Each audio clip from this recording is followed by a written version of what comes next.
I guess I'm still before the same court.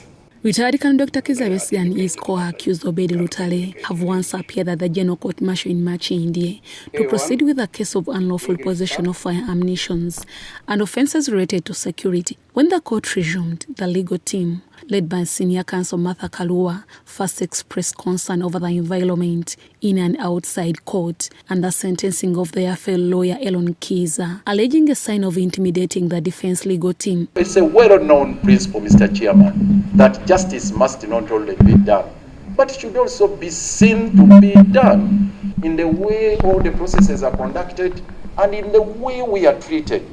But outside the court, most of the lawyers are having to walk long distances, being forced to park their cars away from the court. I believe we were not satisfactorily answered.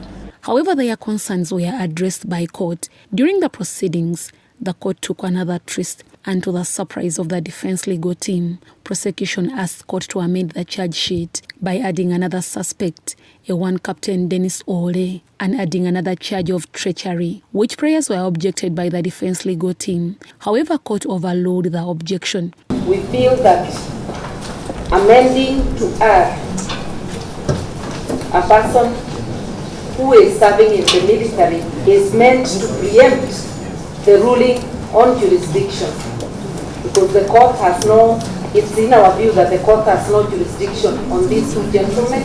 Although court allowed Ole to be added on the charge sheet, it was another tug of war and drama in court as Dr.Kiizza Besigye declined to take plea on the new charges which were read unto him. I have had and I have issues with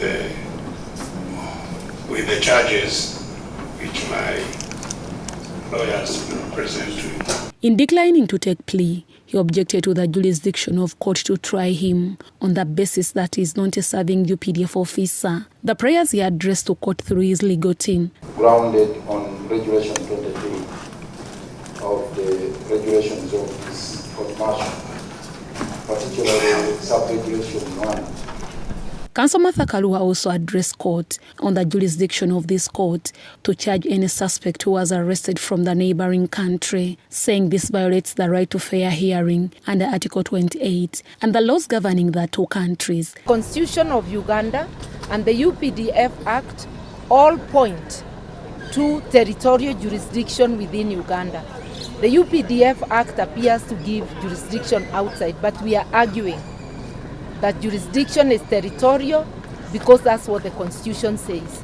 Basing their submissions on Section 208 and 209 of the laws governing the General Court Martial and Section 117 of the Updf Act, prosecution objected to all the prayers raised. That is, every person not otherwise subject to military law who aids or abets a person subject to military law in the commission of the service offense.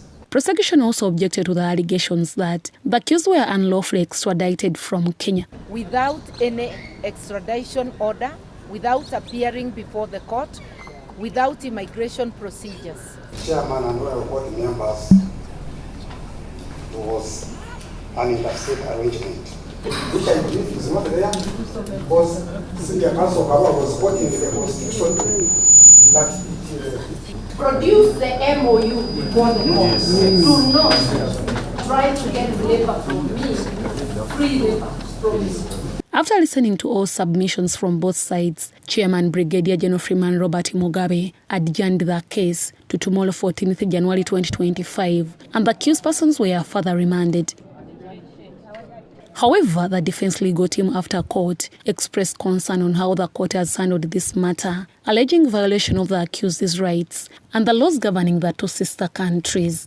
All along they have been talking about Dr. Besigye and Obedi Lutale, who were found at Riverside. They never mentioned this third party, this soldier here whom they have brought here. So of course they are up to a mischief. That there is nothing in the Constitution that confers upon the Updf civil or criminal jurisdiction on Ugandans. Deborah Namamonde, Daniel Lugemoa, UBC News.